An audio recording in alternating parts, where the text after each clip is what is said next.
Good evening, all of you.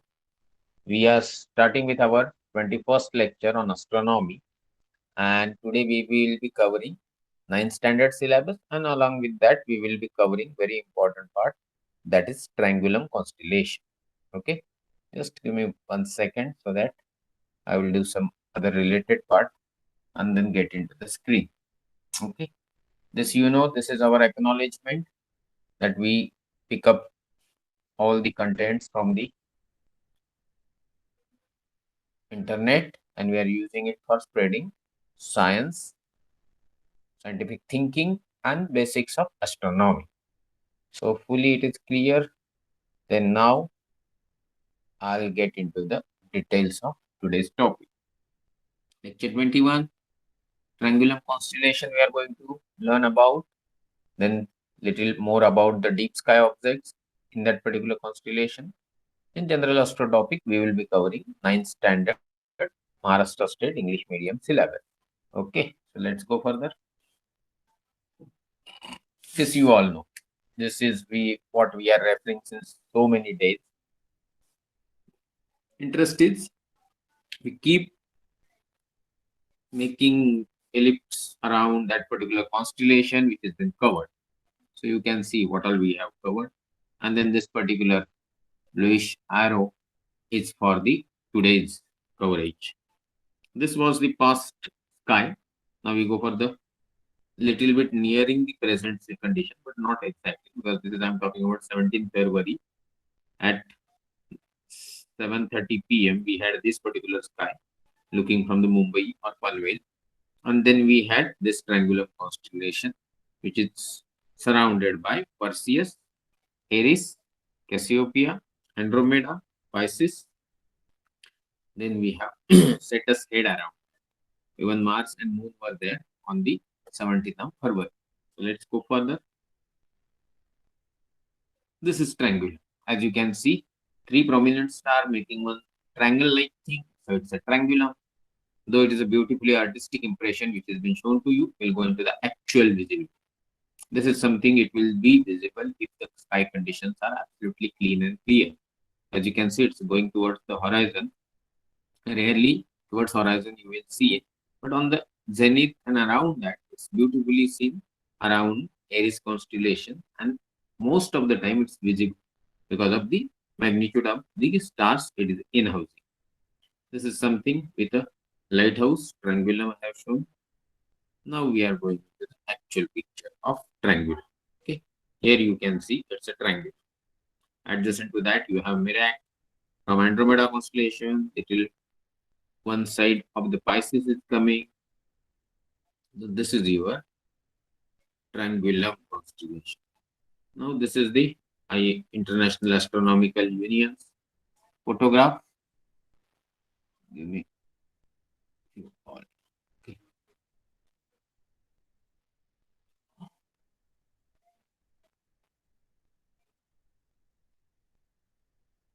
Okay. People keep troubling by coming late. So this is where we are now. This is triangulum constellation, which we have deep sky object or Messier object M33. Alpha, beta, gamma, delta are clearly visible in this particular screen, which I have shown you. Now let's get into something else. This even can be told, since before going into the deep sky object, I'll just brief you on this particular triangulum constellation. Triangulum is a small constellation in northern sky. Its name is Latin from triangle, derived from its three brightest stars, as I told you, which form long and narrow triangle. Known to the ancient Babylonians and Greeks, Triangulum was one of the 48 constellations listed by 2nd century astronomer Ptolemy. The celestial cartographers John and Bayer and John Flamsteed cataloged the constellation stars, giving 6 of them Bayer's designation. Triangulum is 70 constellation. Just give me a second. I have to admit people. Triangulum is 78 constellation in size, occupying area of 132 square degrees. It lies in first quadrant of the northern hemisphere. We understood last time. What is northern hemisphere? What is the first quadrant of northern hemisphere? What is the fourth quadrant of southern hemisphere?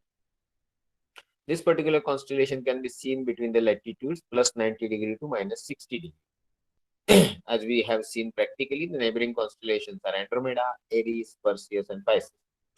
Triangulum belongs to the Perseus family of constellations, along with Andromeda, Auriga, Cassiopeia, Cepheus, Cetus, Lacerta, Pegasus, and Perseus.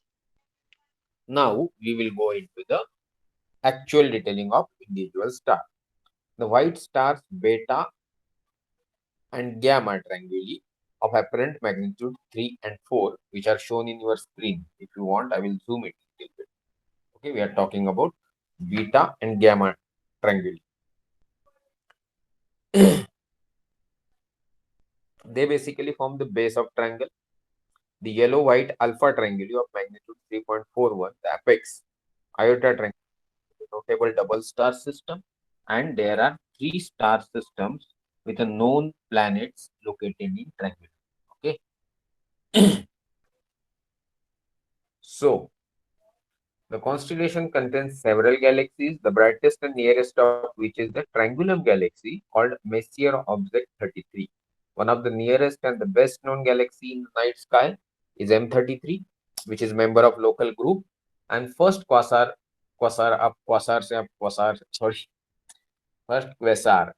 ever observed 3C40 also lies within the boundaries of Triangulum. So now there are no meteor showers associated with this constellation. Triangulum contains 2 named stars, and we are going to learn them both. Okay. So their names are Horna and Mothalla. Beta Trianguli is the brightest star in Triangulum constellation. It has apparent magnitude, as we have already seen. It's 3. It is approximately 127 light years from Earth. Beta Trianguli is a source of excess infrared radiation, which suggests that the stars have ring of dust orbiting them at a distance of 10 to 20 astronomical units. 1 astronomical unit is 15 crore, so 10 astronomical unit is approximately 150 crore. Alpha Trianguli, that is a Kaput Trianguli or Ras Al Muthala, is the second brightest star in a triangulum. It has apparent magnitude 3.42, located at 63.3 light years. It is very close binary star system, one in which individual stars cannot be resolved. The star completes an orbit around their center of mass every 1.7 days. The system is believed to be about 1.6 billion years old. And the traditional name of Alpha Trianguli, Ras al Mutahalla, comes from the Arabic Ras al Mutahalla, which means the head of the triangle. The star is also sometimes known by its Latin name, that is Kaput, okay, trianguli, which means same. In Chinese astronomy, Gamma Andromedae and neighboring stars including Beta, Gamma, and Delta Trianguli are called Tin Ta Sing Kyung, matlab heaven's great general. Abhi, why this particular variation in absolute terms when it comes to the naming mythology? Because Asian culture is different, European culture is different, Arabian culture, and this bifurcation came with a religion and then later did the strict adamance in following that particular culture. तो ये सारी चीजें आप यहाँ महसूस कर सकते हैं. Now we'll go to the deep sky object available in Triangulum constellation, and then we'll go to the 9 cluster. This is what is M33, which we have discussed. What we said about M33? जो लोग आ रहे हैं उनको मैं admit कर देता हूँ. और क्या आ रहे हैं, लोग आते जाते रहते हैं. जैसे कि सेकंड आज मेरे मोबाइल से नहीं कर रहा हूँ, मैं लैपटॉप से कर रहा हूँ. So we were talking about the Triangulum galaxy, which we said Messier object 33. NGC 598 is also M33. अभी जब न्यू जनरल कैटलॉग बना तो ये नंबर दिया गया, मेसियर भाई साहब ने 33 नंबर दिया था. Triangulum galaxy is a spiral galaxy in a triangulum. It is one of the most distant deep sky objects that can be seen without binoculars. ये बड़ी इंटरेस्टिंग चीज है जो आपको समझ में आनी चाहिए। हमने बात की थी कि हमको जो गैलेक्सी आसमान में नेकेड आई से दिख सकती है वो है हमारी बगल वाली गैलेक्सी M31। ओके, बट दूसरी गैलेक्सी का हम फिर से जिक्र कर रहे हैं, and that Galaxy having magnitude of 5.72। पहली वाली जो है वो तकरीबन 3 पॉइंट समथिंग के आसपास है, मुझे पूरी तरह याद नहीं आ रहा है। तो वो भी दिखने में बहुत बार तकलीफ होती है, मतलब रियली स्पीकिंग एक 4-5 साल पहले मुझे अच्छे से दिखती थी, अभी शायद नंबर बढ़ गया है। I am not able to see that galaxy and there may be other conditions like यहाँ का लाइट पोल्यूशन बढ़ गया है, climatic conditions are not suiting. तो ये सारी चीजें जो है वो चीजों को हम सेकेंड मुझे आपको just put in chat box. आपको डिस्टर्बेंस तो नहीं आ रहा है ना आवाज में? मुझे ऐसा लगा कि आपको दो आवाजें वगैरह आ रही है just. No, okay, thank you so much. So will get into this part again. मैं गांव में रहता हूँ ना, तो बहुत बार बहुत सारा डिस्टरबेंस रहता है आजू बाजू में, तो I get worried. The Galaxy has apparent magnitude of 5.72। अभी यहाँ लिखा तो हमने, मैंने भी आपको बोला कि भाई ये बहुत प्रोमिनेंट ऑब्जेक्ट है, नेकेड आई से देख सकते हैं, बाइनोकुलर की जरूरत है। But 5.72 magnitude is bit difficult. Now this is possible when you go to the zenith conditional observation and वो भी clear sky.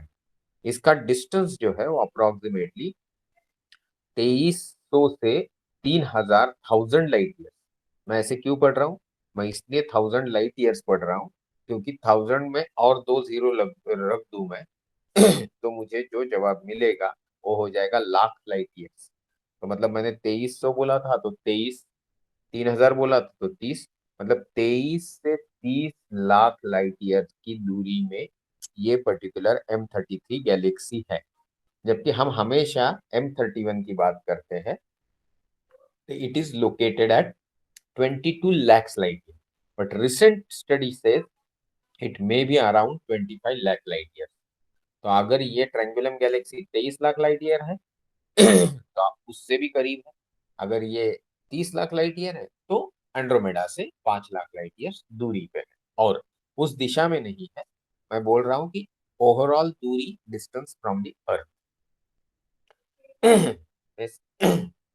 M33 is the third largest member of local group of galaxy after the Milky Way and Andromeda galaxy. It is about 50,000 light years in diameter and contains 40 billion stars. For comparison, Milky Way galaxy has been about 400 billion stars and Andromeda about trillion stars. ये मैं पढ़ के बोल रहा हूँ, जानबूझ के आपको बोल रहा हूँ कि कुछ चीजें मैं पढ़ता हूँ उसको मैं लिख के लाता हूँ, इसीलिए क्योंकि अब तक मेरे जो 3000 लेक्चर देश में हुए उसमें मैं खुद बोला हूँ कि milky way Galaxy has got 100 to 200 billion star. और यहाँ मैं नई जो डाउनलोडेड इंफॉर्मेशन है उसमें ये कंटेंट मुझे मिल रहा है कि उसमें 400 बिलियन स्टार है। तो मतलब ये लोग 100-200 बिलियन ऐसे ऐड सब्ट्रैक्ट करते हैं जैसे कोई बात ही नहीं हो रही। और फिर आगे जाके लिखा है कि Andromeda is about trillion stars, trillion मतलब 1000 बिलियन, जबकि नॉर्मली वी यूज्ड टू से इन पास्ट कि एंड्रोमेडा हैज 400 बिलियन स्टार्स। तो ये जो माइनर वेरिएशंस हैं उनको स्पेसिफिक बनाने के लिए और अंडरस्टैंडिंग के लिए आपको ये फील्ड चूज करना पड़ेगा, एंड देन जब आप हैंड्स ऑन इंफॉर्मेशन लोगे उस फील्ड की तो शायद आप हमको करेक्ट कर पाएंगे। तो till then kindly bear with me. The galaxy is also home to at least 54 globular cluster. मैं जैसे बोल रहा हूँ कि हम पांचवी का सिलेबस खत्म किया, 6वीं 7वीं 8वीं 9वीं 10वीं, इसके बाद हम क्या कर रहे हैं? इसके बाद हम लोग कुछ टॉपिक्स को डिटेल में टच करेंगे। One of them is something related to the globular and open clusters available of the stars in the sky. The Triangulum galaxy contains the largest stellar mass black hole, a black hole formed by the gravitational collapse of the massive star known। अब तक जो जानकारी में है उससे सबसे massive तारे का ये ब्लैक होल उधर एग्जिस्ट करता है। इसको डिस्कवर किया गया तकरीबन 2007 में, और अबाउट 15 से 16 गुना इसका सूरज से बड़ा मास है। हमने पिछले ही और उसके पहले वाले लेक्चर में सुना था कि कितने मास से कितने मास तक व्हाइट ड्वार्फ, कितने मास से कितने मास तक न्यूट्रॉन स्टार, और कितने से कितने तक black hole.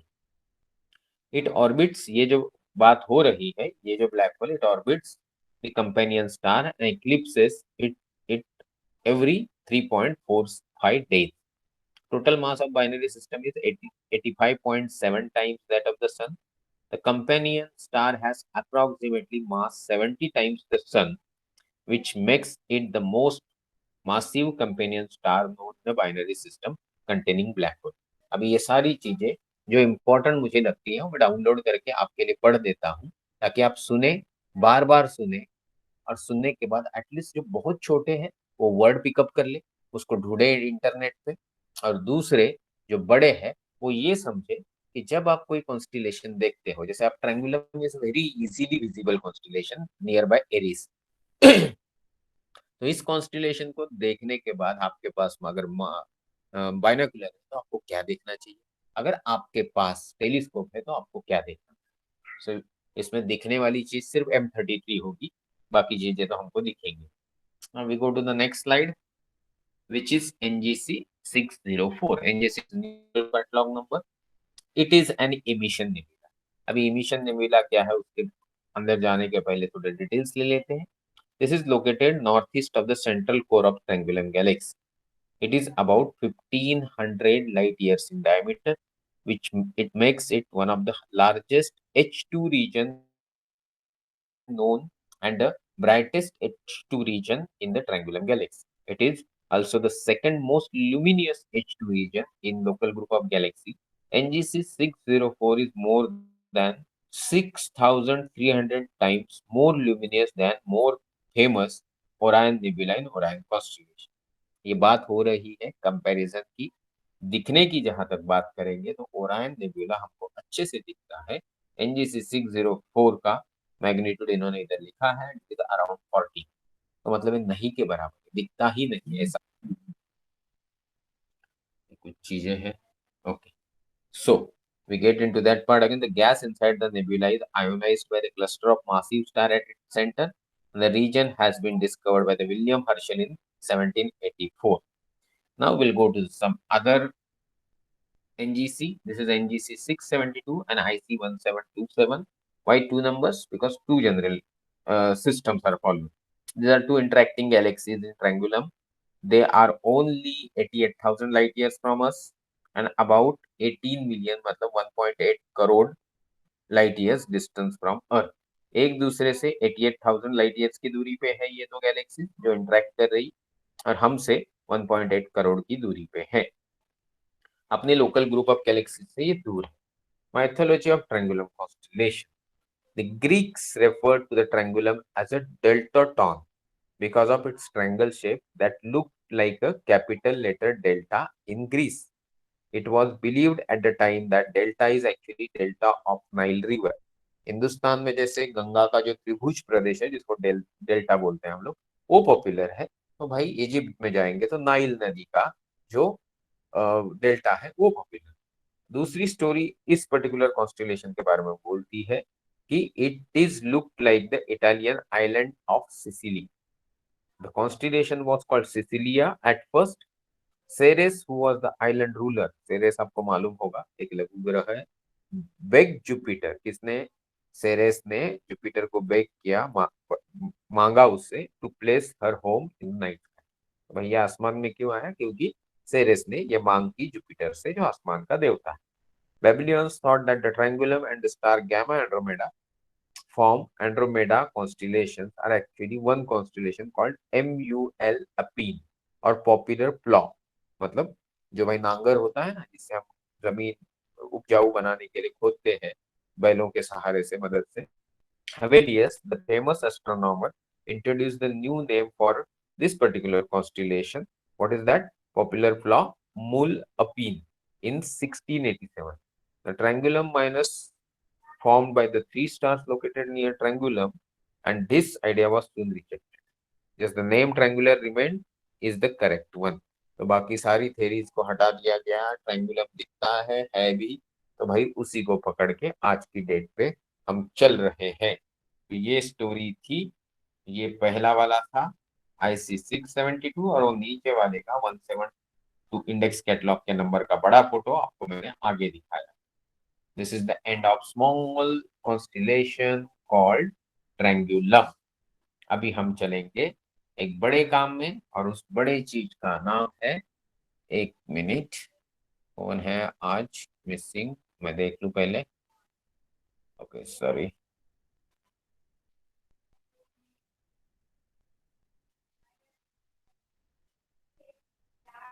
Give me second. Abhinet is present, Aryan is present, Ayush Mankar, Rahatekar से महेंद्राचार्य, गुप्ता, प्रार्थना, सानिया, शाहीन, श्लोक and Suryanarayan. Okay, great.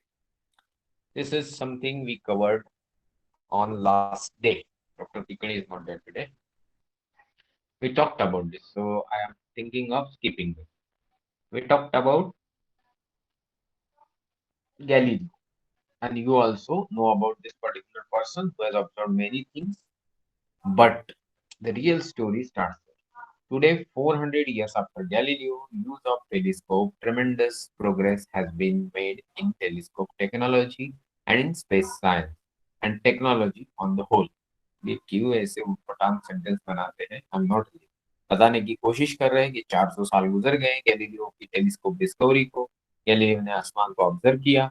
आज 400 साल बाद हम टेलीस्कोप के इस्तेमाल से और टेलीस्कोप की टेक्नोलॉजी में जो बदलाव आए, जो प्रोग्रेस हुई है, उससे भी हम लोग एक ऐसी मकाम पे पहुंचे। This great leap in technology has help to construct for us an astounding picture of our. ये सारी मेहनत का, सारी प्रोग्रेस का नतीजा ये हुआ कि छोटा सा मानव छोटी सी पृथ्वी से ब्रह्मांड यानी यूनिवर्स यानी कायनात का चित्र बनाने में, एक मोटा मोटी सही वाला चित्र बनाने में सक्सेसफुल हो पाया है। Space science and technology are not only important for research purpose. ये बहुत जरूरी है क्योंकि बहुत सारी बार आप देखोगे स्पेस मिशन वगैरह होता है जिसमें करोड़ों रुपए लगते हैं। तो जो आम आदमी है और कुछ लोग जो गलत उद्देश्य नजरिए से साइंस को देखते हैं, वो हमेशा बोलते हैं कि इतना पैसा खर्च क्यों करना है जब हमारे यहाँ आज भी रोजी रोटी का प्रॉब्लम है। तो ये यहाँ पे बताने की कोशिश कर रहे हैं कि भाई space science and technology are not only important for research but also help to provide us with many of the comforts and facilities that we enjoy in everyday life. अगर मैं बोलूंगा फटाक से लिखो 2 लाइन में इसका जवाब कि कैसे रेगुलर डे लाइफ में हमको जो फैसिलिटी मिलती है वो स्पेस साइंस की रिसर्च के साथ जुड़ी हुई है और वो क्रिटिकल एटमोस्ट इम्पोर्टेंट भी है, तो शायद आपको आंसर देने में बड़ी तकलीफ हो। तो मैं ही दे देता। एक है TV.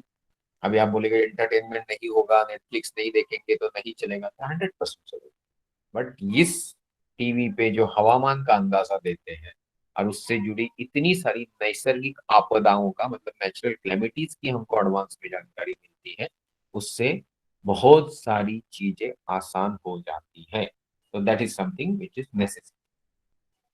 A telescope is used to observe the space, but will one telescope be sufficient? Telescope से हम आसमान को देख सकते हैं, स्पेस को देख सकते हैं, ओके। बट क्या एक ही तरीके का टेलीस्कोप से सारे काम हो पाएंगे? Are telescope installed even in space? क्या स्पेस में भी टेलीस्कोप को बिठाया जाता है? In this chapter we are going to study science behind many many such question. Different forms of light.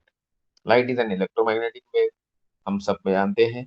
Every wave has characteristics wavelength, हम जानते हैं। हाल ही में नेशनल साइंस डे सेलिब्रेट किया गया, रमन इफेक्ट के ऊपर भाषण हुए। तो Raman effect is associated with a change in the wavelength when it passes from one medium to other medium, and that change is the universal signature of that particular material.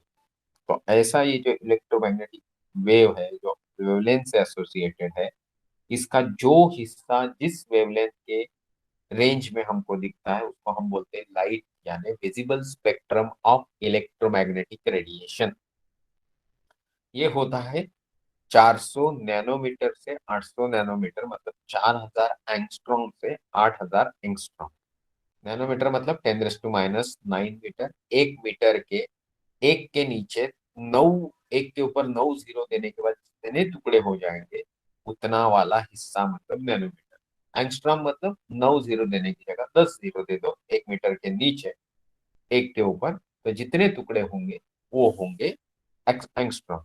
Such light is called visible radiation. However, there are electromagnetic waves of wavelength other than visible ones, and most of which we cannot see as our eyes are not sensitive to them. उदाहरण के तौर पे क्या बोलूंगा कि मतलब x ray करने जाओगे तो आप जो चीज दिखती है एक्सरे में वो हमारे आंखों से नहीं दिखती है, अल्ट्रासाउंड में भी नहीं दिखती है। और कभी कभी हम बोलते हैं कि कुत्ते ऐसे ही रात को भौंकना चालू कर देते हैं और बाद में कभी कभी हार्टक्वेक वगैरह आ जाता है। तो because they are able to hear something supernatural, जादुई, आसमानी, ऐसा कुछ नहीं है। ये चीज है कि उनको जो तरंग सुनाई पड़ती है वो हमको नहीं सुनाई पड़ती। हमको कौन सी तरंग सुनाई भी पड़ती है साउंड की, वो भी हम आगे देखेंगे, जस्ट जानकारी के लिए, वो पढ़ाई का हिस्सा नहीं है। तो हम चलते हैं पढ़ाई के हिस्से में।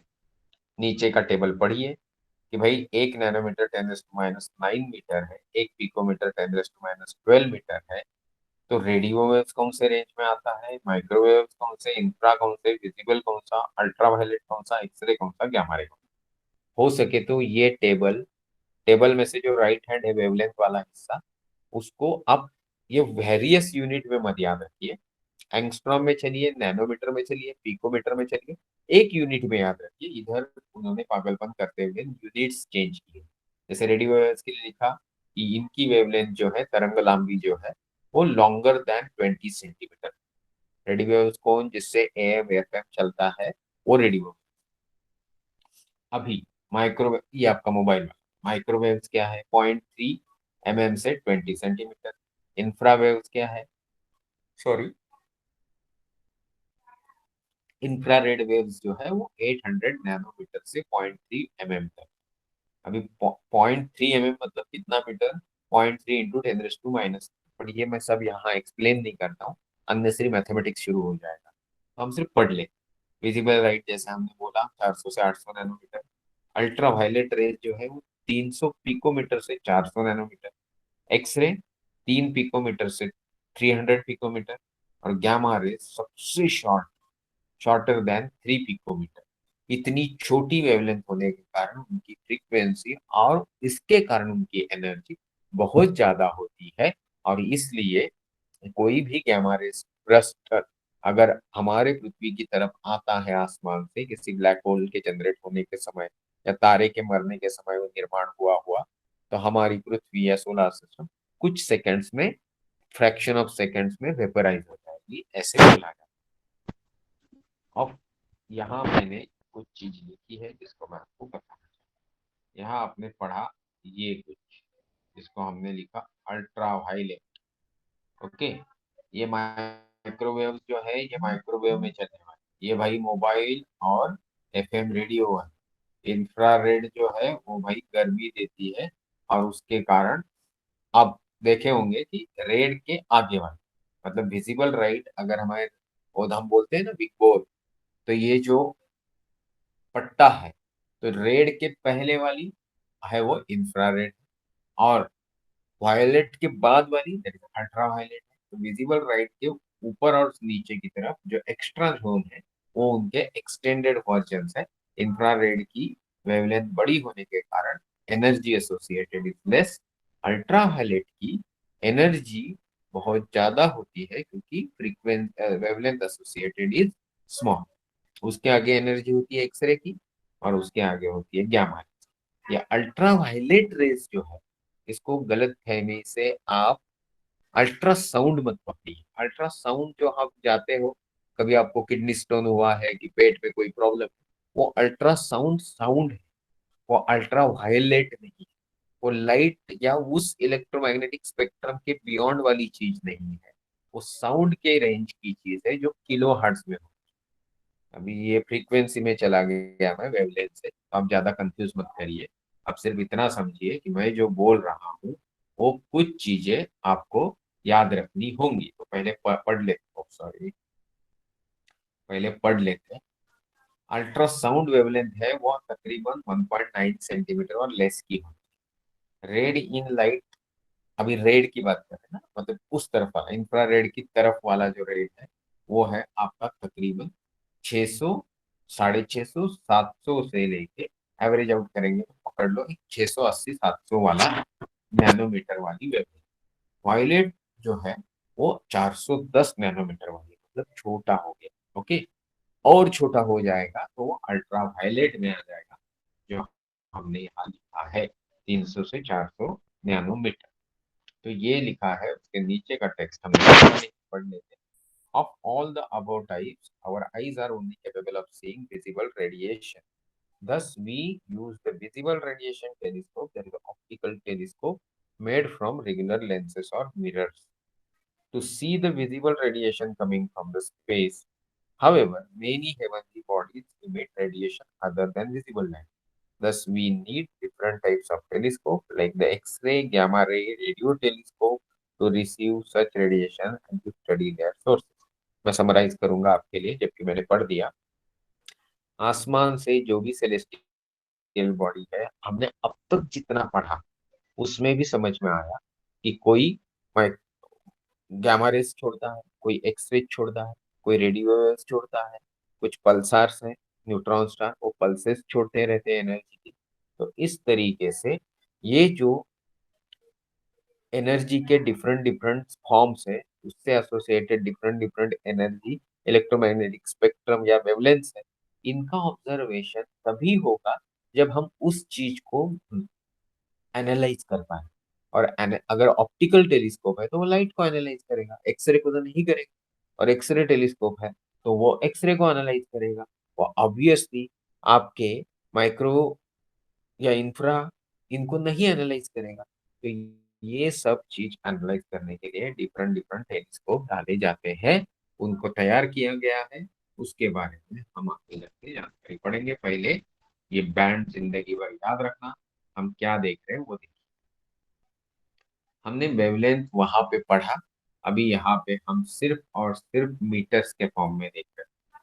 तो गामा रेज की वेवलेंथ है तकरीबन 10⁻14 metre, X ray 10⁻12, ultraviolet 10⁻8, infrared, फिर विजिबल आ गया बीच में जो हमने बड़ा करके नीचे देखा है कि 4 × 10⁻7 से लेके 7 × 10⁻7, even up to 8 × 10⁻7 is the wavelength of visible spectrum. और आप देख भी सकते हैं, हम बोलते हैं ना वायोलेट, इंडिगो, है ना, ऐसे करते करते ग्रीन, येलो, फिर आपका ऑरेंज, फिर रेड।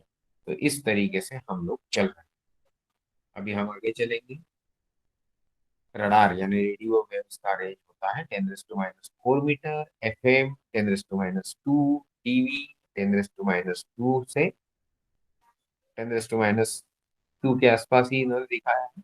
फिर जैसे हम लोग am amplitude modulated wave front देखते हैं, शॉर्ट वेव है, वैसे ही एएम आगे लिखा है, ये सब रेडियो से और टीवी से एसोसिएटेड सिग्नल लेंथ। ये हो गया रेडियो वेव्स की रेंज। ये मैंने आपके लिए एक्स्ट्रा डाला है, ये आपके सिलेबस का इतना हिस्सा नहीं है। अभी हम ऑप्टिकल टेलीस्कोप कैसे काम करते हैं, जैसे हम बात कर रहे थे गैलीलियो ने बनाया, हंसली पर्शे ने बनाया, उन्होंने आसमान की तरफ देखा तो कैसे देखा, पहले चित्र देखा। टेलीस्कोप में आपको दिखाया गया है कि भाई ये एक कोई चीज है, इसको आईपीस बोला, ये है सोर्स ऑफ लाइट, इधर से लाइट आ रही, और ये जो है ये भाई साहब को बोलते हैं ऑब्जेक्टिव।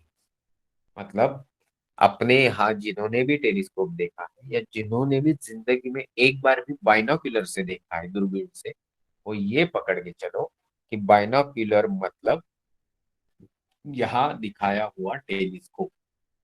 क्या होता है इसमें, ये जो है, जो मैंने यहाँ भी गोला घुमा रहा हूँ, देखिए आपको दिख रहा होगा स्क्रीन में, यहाँ से जो लाइट आ रही है, मतलब मान लो कि हम देख रहे हैं सीरियस की तरफ, और सीरियस की तरफ से लाइट आ रही है, वो ये बड़े ऑब्जेक्टिव लेंस पे गिरी, वहां से रिफ्रैक्ट होके यहाँ से पास होके इस छोटे से आईपीस से होते हुए हमारी आंख पे गिरी। ये जो मैं अभी घुमा रहा हूँ, अंदाजा कर रहा हूँ, ये जो है ये आई आंख है। तो हुआ क्या, कुछ ज्यादा नहीं हुआ। आपके आंख का मैक्सिमम ओपनिंग है 7 मिलीमीटर, और ये जो आपको ऑब्जेक्टिव लेंस दिखाया उसका ओपनिंग है 20 मिलीमीटर, 2 सेंटीमीटर। किसके बारे में, जब हम गैलीलियो की बात करेंगे। तो 7 से 20 तो बड़ा हुआ। फिर हम हो सकता है कि 50 मिलीमीटर, 70 मिलीमीटर, जो मैंने नया बाइनोकुलर खरीदा उसका 70 मिलीमीटर हो गई। चलो आगे चलते हैं। जो टेलीस्कोप है हमारा वो 125 मिलीमीटर है, तो मतलब थोड़े आगे आ गए। अभी कुछ चीजें 10 इंच की होती है। 1 इंच का मतलब होता है 2.54 सेंटीमीटर। ओके। ओके। तो हाँ, तो 10 इंच का मतलब हो गया आपका 25 सेंटीमीटर, मतलब 250। ओके। तो ये काफी बड़ा हो गया, 125 के डबल हो गया ऑलमोस्ट। तो ये 10 इंच वाला। ऐसे करते करते अगर हिंदुस्तान में आप जाओगे तो आज का आपका सबसे बड़ा टेलीस्कोप किधर है, कौन कितना बड़ा है नैनीताल में, वो आपको लेक्चर के आगे समझ में आए। ये सब बड़े बड़े टेलीस्कोप करते क्या है ऑप्टिकल टाइप के, ये बेसिकली आपको ज्यादा से ज्यादा रोशनी, लाइट उस ऑब्जेक्ट से लाके देते हैं, ताकि उसके जो फीचर्स है, उसका जो अंदरूनी स्वरूप है, उसका जो दिखना है, वो आपको अच्छे से क्लियर हो जाए। तो यहाँ जो मैंने सब खराब किया है उसको मैं हटा दूँ। तो हम पहले अभी ऊपर वाली फिगर देखी, अभी नीचे वाली फिगर।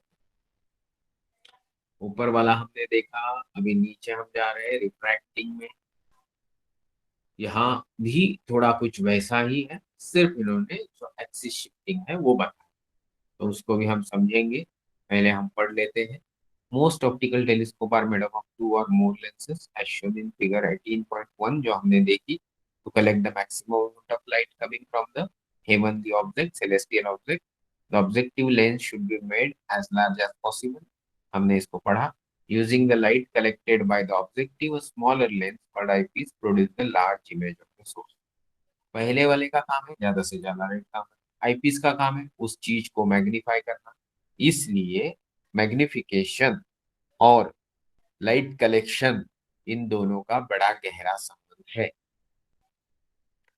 तो using the light collected by the objective, a smaller lens called eyepiece produces a larger image of the source. Light rays change their direction as they enter the lens from the atmosphere, and again when they enter the atmosphere after passing through the lens. This is called refraction. ये refraction है, ये आप सबको पता नहीं। Hence, such telescopes are called refracting telescope. We shall study image formation of lens in next standard.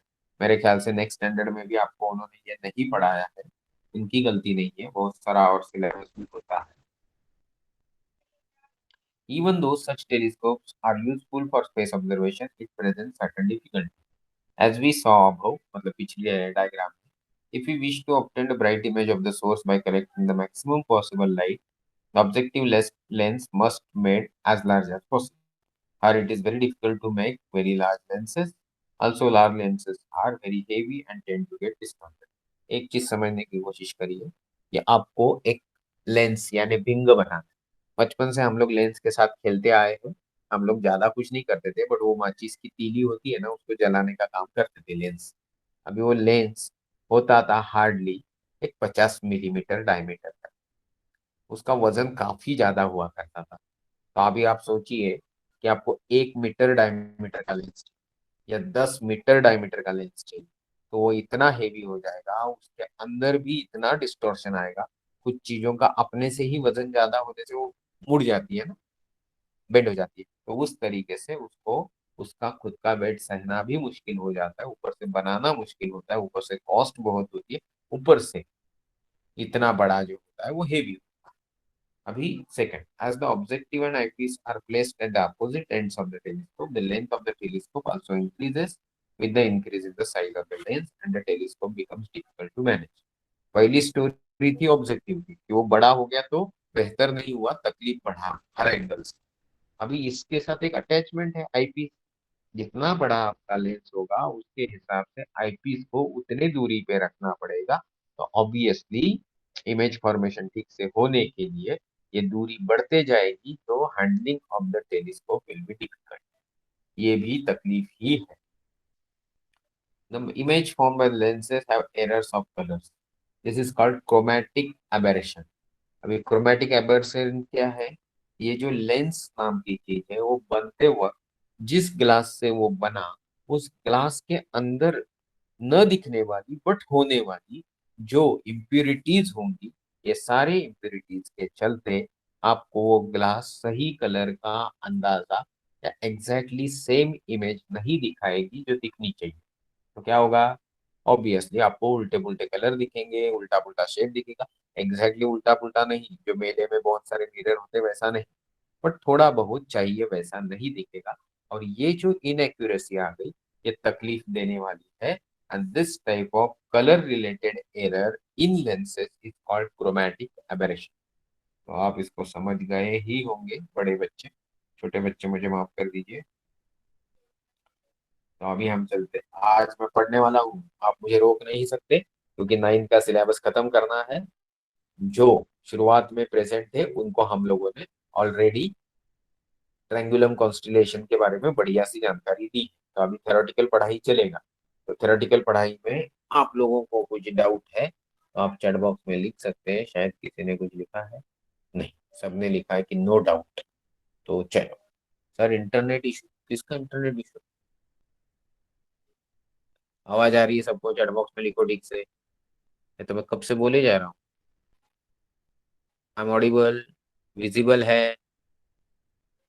Yes, thank you, thank you. Okay, to overcome previously mentioned difficulties of heavy weight, larger distance to the eyepiece and the objective, and the third was the chromatic aberration. Telescope are made from the mirrors. जैसे ही lens को mirror से बन हटा दिया, या sorry, lens को mirror से replace कर दिया कॉन्केव मिरर से, तो आपके लेंसेज से एसोसिएटेड प्रॉब्लम बदल, द रेज गेट रिफ्लेक्टेड। अब यहाँ रिफ्रैक्शन होगा क्या? मिरर क्या करता है? रिफ्लेक्ट करता है। So mirrors in this telescope, they are called reflecting telescope. In order to get the bright image of the source, large mirrors are necessary so that they can collect large amount of light from the source. But it is easier to make large mirrors as compared to larger lens. Also, big mirrors can be made by combining several small pieces. ये बड़ी जरूरी चीज है। Radio telescope और mirror telescope में एक important चीज है, आप छोटे छोटे छोटे छोटे बहुत सारे मिरर लगाओगे तो ये कंबाइंडली एक बड़े मिरर का काम कर सकते। सॉरी, और ये जो बड़े मिरर का वो काम करते हैं, इससे बड़ा मिरर नहीं बनाना पड़ता है। तो वेट का प्रॉब्लम सॉल्व हो गया, हैंडलिंग का प्रॉब्लम सॉल्व हो गया, और छोटे मिरर बनाना थोड़ा आसान भी होता है। The weight of large mirror two is less than that of the lens of the same size. ये तो आपको समझ में आया ही होगा। The image formed by the mirrors do not have errors of colors. Only by using this large telescope we see far away stars and galaxies which we could never have seen using our naked eyes. Telescope का main फायदा कि जो दूर दूर के deep sky object है वो कभी भी हमको आंखों से नहीं दिखते थे, जो टेलीस्कोप से हम देख पाते हैं। The reflecting telescope are mainly of two types, Newtonian and Cassegrain. एक झटके में इनका फर्क आपको समझ में आ जाएगा। ये है सामने चित्र में दिखा हुआ हूँ न्यूटोनियन, जिसमें ये जो है इस तरफ से लाइट आई, इस तरफ से मिरर के ऊपर गिरी, और गिरने के बाद यहाँ आके टकराई, और ये 45 डिग्री वाला मिरर ने उसको रिफ्लेक्ट किया, और यहाँ पे आपके आई पीस में, यहाँ अगर आपने आंख लगाई है तो आपके आंख में वो दिख गई। इस कॉम्पैक्ट डिजाइन का फायदा ये है, मिरर का इस्तेमाल जिस साइड से लाइट आ रही है उसी साइड से आप देख पा रहे हो, तो देखना आसान हो गया, हैंडलिंग आसान हो गया। अभी इम्पोर्टेंट चीज ये है कि ये बहुत मेजर प्रॉब्लम है जब आप टेलीस्कोपिक ऑब्जर्वेशन करने कहीं दूर दराज की चीजों जगह पे जाते हैं। मेरे टेलीस्कोप का वजन है तकरीबन 22 किलो, सब कुछ के साथ, पूरे सिस्टम के साथ। तो ये 22 किलो मुझे ही उठाना है, टेरेस पे लेके जाना है, जंगल में जाना है तो जंगल में लेके जाना है। दूसरे किसी के हाथ में दे नहीं सकते, उसको मालूम नहीं अंदर क्या है, गलती से पटक देगा तो आपके पूरी मेहनत और इंस्ट्रूमेंट की खराबी हो जाएगी। तो ये अवॉइड करने के लिए कभी कभी इतना हेवी वेट जो है, कभी कभी नहीं, हमेशा मुझे ही उठाना पड़ता है। तो यहाँ पढ़ते हैं, रिफ्लेक्टिंग टेलीस्कोप में light rays coming from the space are reflected by the concave mirror. Before this reflected rays converge at the focus, they are deflected again by small plane mirror. As the result, they get focused at a point like perpendicular. ये perpendicular बना कि नहीं यहाँ पे, ये एक line और ये एक लाइन, तो ये एंगल बना 90 डिग्री का, और this is your perpendicular to axis of the telescope cylinder. This they pass through the eyepiece and get the magnified image of the source. तो यहाँ पे आपको न्यूटोनियन रिफ्लेक्टर टेलीस्कोप बताया गया। अभी हम पढ़ेंगे कैसे करें। ये बड़ी इंटरेस्टिंग है, इसमें आपको मजा आएगा देखने में कि यहाँ पे उन्होंने रिफ्लेक्टर एट 45 डिग्री नहीं लगाया। यहाँ पे उन्होंने ये एक इंटरेस्टिंग चीज की कि जैसे ही ये यहाँ से यहाँ गया तो ये जो है ये कॉन्वेक्स मिरर, इतनी देर हम कॉन्केव का इस्तेमाल कर रहे थे, कॉन्वेक्स वाले ने फिर से वापस भेजे, आईपीस यहाँ लगा। तो ये भी सबसे छोटा हो गया क्योंकि छोटे से एरिया में ये खेल रहा है, तो इसकी वजह से जो डिस्टेंस है वो कम हो गया। इसलिए कैसेग्रेन टाइप के जो टेलीस्कोप है वो छोटे होते हैं, बल्कि होते नहीं है।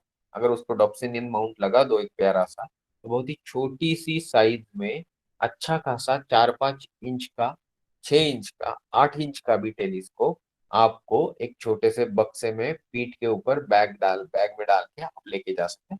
प्रॉब्लम ये है कि थोड़ा महंगा होता है, इट मे कॉस्ट यू, अगर 10 इंच की बात करें तो लाखों में जाता है। मुझे मालूम नहीं आज के स्टेटस क्या है। चलो आगे चले, तो यहाँ उन्होंने उसका कंस्ट्रक्शन बताया। The construction of Cassegrain telescope shown in 18.3। Cassegrain telescope uses concave mirror, but light rays reflection के लिए कॉन्वेक्स मिरर यूज किया जाता है। They pass through the hole at the centre of concave mirror which is the major objective lens और objective mirror, और वहां से जाके वो आईपीस के ऊपर गिरता है। Eyepiece gives us magnified image of the source. तो ये है भाई कैसे गिरता, ये पढ़ लिए हम लोग, आपको समझ में भी आया होगा। तो नीचे चलो। In India we have several telescope.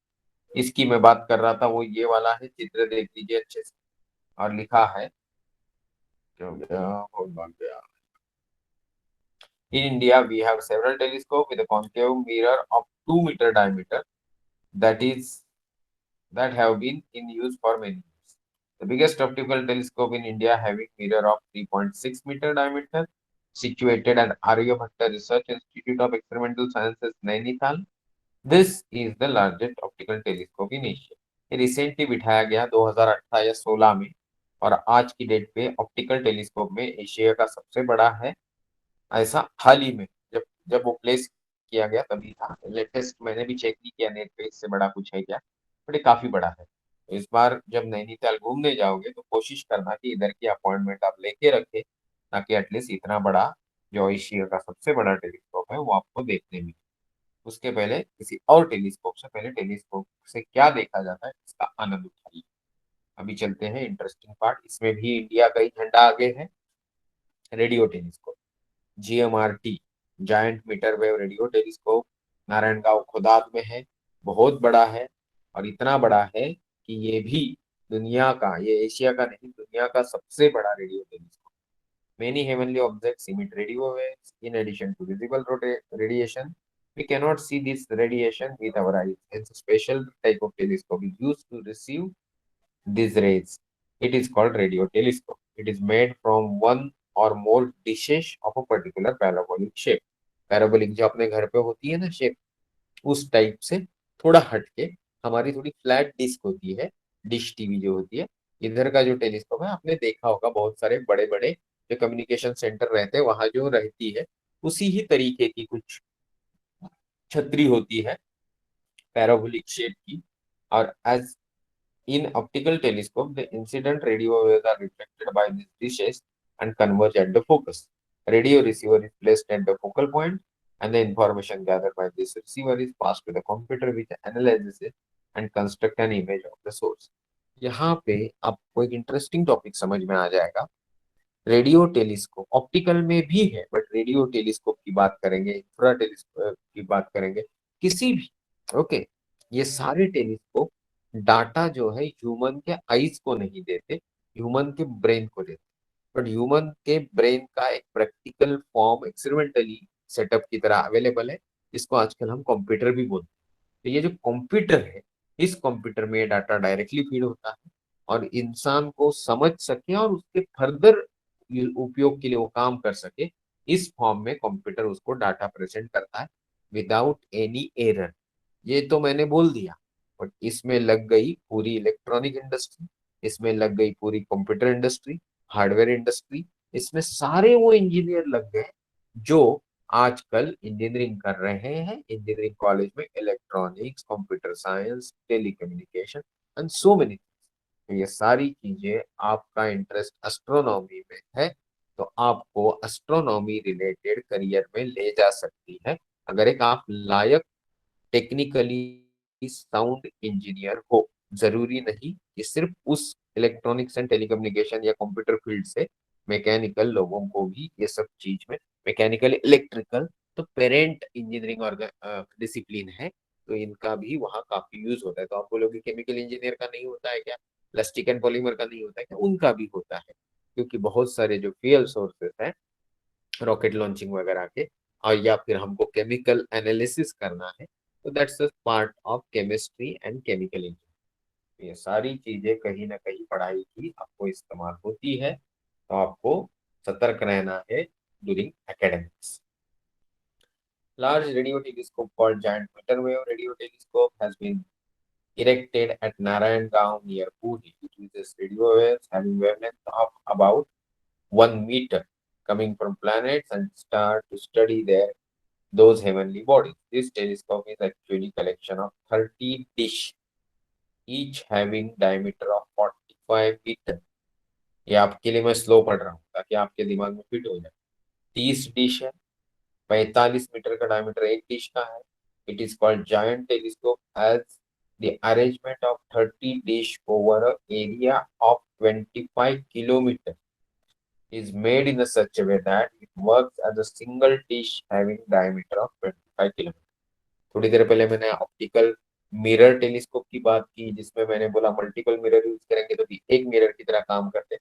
यहाँ तो 25 किलोमीटर की दूरी पे 45 मीटर के डायमीटर की एक छतरी, ऐसी टोटल 30 छतरियां मिलजुल के एक, क्या एक एक छतरी जैसा मिलके काम कर रही है, और उसका जो इनपुट है वो कंप्यूटर को फीड करके रिजल्ट बताता है। और इसलिए इस जगह पे दुनिया भर के साइंटिस्ट जो ओरिजिनल नेसेंट हाइड्रोजन है उसकी स्टडीज के लिए वगैरह, उसके रिलेटेड स्टडीज के लिए आते भी होंगे।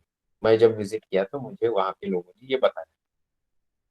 This means that a JMRT gives the same data that you would have got from the telescope having single dish of 25-kilometer diameter. JMRT has been made by the Indian scientists and engineers at a minimum cost. It is a world standard research facility. Scientists study the solar system, solar winds, pulsars, supernova, interstellar hydrogen clouds, etc. with help of the GMRT. Scientists from all over the world come to India to make use of this facility. तो यहाँ पर चित्र दिखाया गया कैसे है। हम लोग तो, सॉरी ऐसा नहीं बोलना चाहिए, बट फिर भी गए तब सनसेट के आसपास का समय था, तो ये जो टेलीस्कोप की छतरी है वो नीचे की तरफ आई हुई थी तो कुछ लोग तो उसके ऊपर पुलअप्स मार के फिर फोटो निकाल रहे। गलत बात है, मैंने नहीं किया ये सब, मैं सिर्फ आपको बता रहा। तो यहाँ नीचे चित्र दिखाया गया है कि भाई रेडियो वेव्स आ रही है, रिसीवर जो मिरर है पैराबोलिक या जो छतरी है उसको रिफ्लेक्ट कर रही है, फोकल पॉइंट में रिसीवर में वो जा रही है, रिसीवर से कॉर्ड निकल के कंप्यूटर एम्पलीफाई होके कंप्यूटर को इनपुट दे रही है, कंप्यूटर आगे का काम कर रहा है। रेडियो टेलीस्कोप फोटोग्राफ दिखाया गया, be the structure of radio telescope दिखाया। ओके, चलिए आगे। Telescope in space. Visible light and radio waves emitted by heavenly bodies in space can pass through the Earth's atmosphere and reach the Earth's surface. So optical and radio telescopes can be erected on the surface of Earth. भाई जो waves आ रही है पृथ्वी के पृष्ठभाग surface तक, वही telescope पृथ्वी के surface पे लगाए जाए। However, these Earth-based telescopes present some problems in making good quality observation. जैसे अगर सीरियस या वीनस ही क्लाउड्स के कारण हमको नहीं दिख पा रहा है, तो टेलीस्कोप से भी दिखेगा गलती से तो भी छोटू दिखेगा, फीबल दिखेगा, ठीक से नहीं दिखेगा, क्लियरली नहीं दिखेगा। तो ये प्रॉब्लम जो पोज हो रहा है, इसके लिए जीनियस लोगों ने सोचा कि क्यों ना आसमान की सैर की। तो जब ये सैर की रेस शुरू हो गई तकरीबन 1950s के दशक में, तो जोश निकला उसका आउटपुट ये था कि लोग बाहर जाके भी आने लगे, कुत्तों को भी लेके जाने के आने लगे, खुद भी जाने लगे, धीरे धीरे स्पेस मिशंस करने लगे और हवा में सैटेलाइट्स को उस प्लेनेट के चक्कर मारने के लिए छोड़ते भी आ गए। और उसको हम बोलने लगे ऑर्बिटर। और ऐसा ही ऑर्बिटर और लैंडर, ऑर्बिटर तो यूएई ने भेजा, यूनाइटेड अरब एमिरेट्स, और हाल ही में अमेरिका ने एक लैंडर भी मार्स पे भेजा। The visible light coming from the heavenly body has to pass through the Earth's atmosphere to reach the Earth's surface. During this journey, some of the light is absorbed by the atmosphere and the intensity of light reaching the Earth's surface decreases. Obviously, हमने ये पढ़ा. The second problem is caused by the changes in atmospheric pressure and temperature. ये जो pressure और temperature के changes है वो turbulence create करते हैं. Atmosphere which in turn causes light rays to change their path slightly and thereby shake the position of image. ये जो ट्विंकलिंग विंकलिंग फिनोमेना है, ये सारा इसी की वजह से. Also, because of the sunlight, we cannot use optical telescope during the daytime. During the night, too, city lights and cloudy weathers can cause difficulty in observing the heavenly body. To reduce this problem, optical telescopes are situated on top of mountains in uninhabited places. However, if you want to get rid of all above problems completely, we should place the telescope above the Earth's surface, Earth atmosphere, in space. These problems do not exist in space, and thus the image obtained by space telescope would be bright and very clear and will remain at one place. Scientists have turned this idea into reality. पहले मैं आपको एक बता दूं, जब आप airport से आसमान देखते हो और जो क्वालिटी होता है, अब जब हवाई जहाज में टॉप स्पीड पे क्रूजिंग में होते हो at the very high elevation of 9 kilometre approximately plus, उस टाइम पे अगर आप आसमान को देखोगे तो आपको आसमान के जो सेलेस्टियल बॉडीज है वो काफी ब्राइट और क्लियरली. ये तो बात होगी 9 किलोमीटर की. अगर मैं बोलूँ 100 किलोमीटर, अगर मैं बोलूँ 1000 किलोमीटर, अगर मैं बोलूँ 90,000 किलोमीटर, अगर मैं बोलूँ 1 लाख किलोमीटर, तो ऑब्वियसली चीजें अलग हो जाएंगी. इसी चीज को साइंटिस्ट और इंजीनियर्स और थिंकर्स ने प्रैक्टिकल रियलिटी बना दिया. उसी की जिक्र हम आगे करेंगे. This is that Hubble space telescope. तो भाई इन 1990 the national aeronautics and space administration of United states of America, that is NASA, launched into space an optical telescope called Hubble. It has mirror of diameter 94 inches. Okay, अब सबको मालूम होगा कि 12 inch मतलब 1 feet होता है. तो ये 12 के कौन से में 12 अट्ठी 96, तो तकरीबन आपका 8 फीट. 8 फीट बोला तो 2.25 मीटर का होगा तकरीबन. ओके, इतना इन बड़ा जो है ये ऑप्टिकल टेलीस्कोप आसमान में स्पेस शटल की मदद से छोड़ा गया. It is orbiting Earth at a height of 589 kilometers from surface. This telescope is still working and helps to make many discoveries. तो ये उसका भाई चित्र है. और उस चित्र के बारे में मुझे ज्यादा बताने की जरूरत नहीं. आप प्लीज इंटरनेट पे HST हबल स्पेस टेलीस्कोप ढूंढिए. आपको 2-4 दिन पढ़ने की जानकारी मिलेगी, उसके मिशन के बारे में मिलेगी. स्पेशली उसका एक वेबसाइट भी मिलेगा HST का. तो आप ये सब चीज ब्राउज करेंगे फ्री टाइम में तो आपका ज्ञान बढ़ेगा. इन 1999 NASA launched X-ray telescope named Chandra in space to study X-ray coming from heavenly objects. Special mirror which can reflect X-ray were used in this telescope. अभी आप हमेशा मिरर मतलब हम जिसमें हम अपनी शक्ल देखते हैं वो नहीं होता. मिरर मतलब any reflecting body. Special material का मिरर होगा तो वो एक्सरे भी रिफ्लेक्ट कर सकता है. Chandra has given us very useful information about stars and galaxies. The telescope is named after the famous Indian scientist Subramaniam Chandrasekhar, जिनको 1983 में नोबेल प्राइज मिला. ये उसका चित्र है. सुब्रमण्यम चंद्रशेखर जी का नहीं, चंद्रा एक्सरे ऑब्जर्वेटरी का या स्पेस प्रोब. अभी हमारे देश की सक्सेस स्टोरी के बारे में पढ़ेंगे स्पेस टेक्नोलॉजी के. Indian Space Research Organisation ISRO Bengaluru This institute was established in 1969 with the aim of developing technology for making and launching of artificial satellites. Till date, ISRO has successfully launched large number of satellites of India and foreign countries. ISRO's program is somebody is going to enter. ISRO's program is foremost among the successful programs undertaken by independent India. India's progress in space science has played a big role in national and social development. INSAT and GSAT, okay, series of satellites support our telecommunication network, television broadcasting and meteorological services. आजकल जिस तरीके से हवामान का अंदाजा सटीक दिया जाता है ये इन्हीं की देन है. It is because of them that telephone, television, and internet services are available everywhere in the country. The EduSat satellite in this series is used extensively for education. The IRIS satellite series is used for the monitoring and management of natural resources as well as the disaster management. तो website है www.isro.gov.in. हमारी BRC की website brc.gov.in. ये nuclear field से related. तो अभी हम आगे चलेंगे. अभी हम पढ़ेंगे एस्ट्रोसैट के बारे में. In 2015, ISRO launched artificial satellite called AstroSat. In space, this satellite has ultraviolet, X-ray telescope, and detectors. Most of the parts used in the satellite are indigenously made, made in India. It is a unique system having different kinds of telescope on a single satellite. Indian scientists are studying various aspects of the universe using data obtained from this telescope. Collect more information about telescopes that work in space apart from HST and Chandra. Okay, Kepler probes है, बहुत सारे और हैं. ऐसे सारी चीजों को आप लिस्ट आउट करिए और पढ़िए. अभी हम चलेंगे क्वेश्चन आंसर की तरफ और उसके बाद हम क्लोज कर देंगे. Fill in the blank. The wavelength of the visible light is between 4000 and 8000 angstrom or 400 and 800 nanometer. GMRT is used for the radio waves. A certain X-ray telescope is named after Subramanian Chandrasekhar, Indian scientist of Indian origin.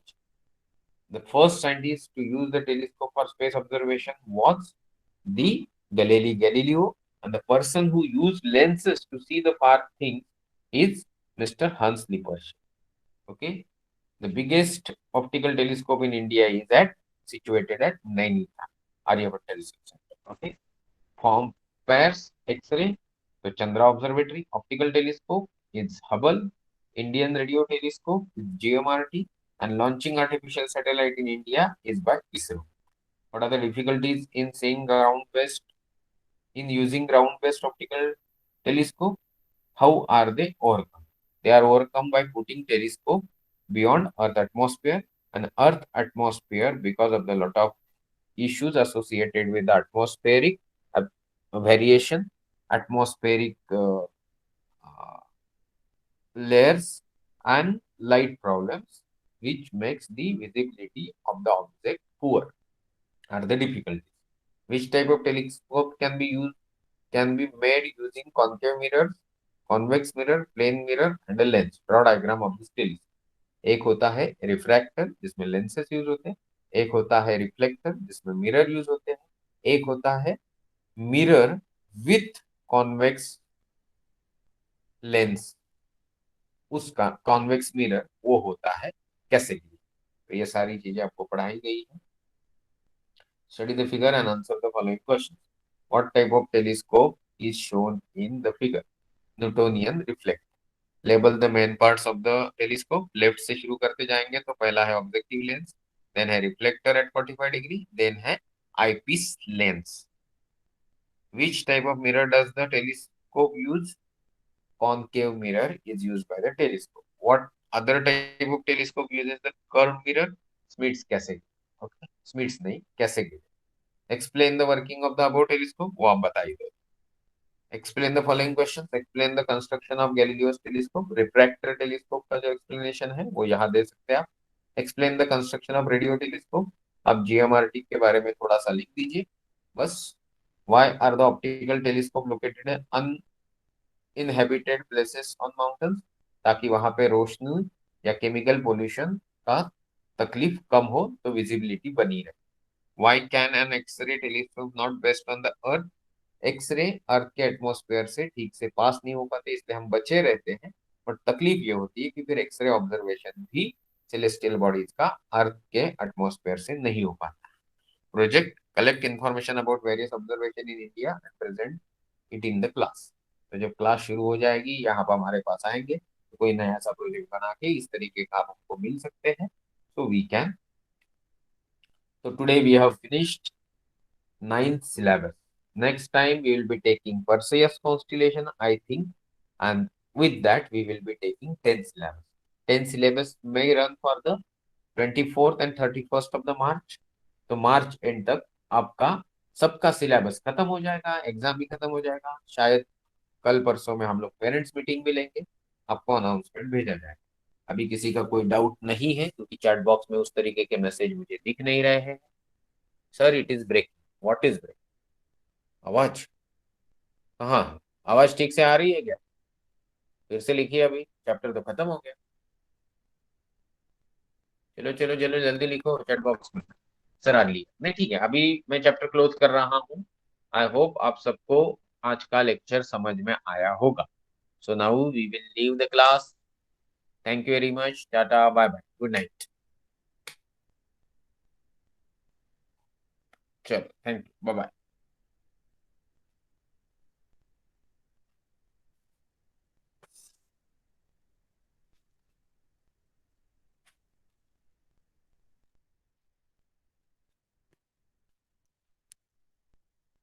Please leave the class as early as possible. Thank you.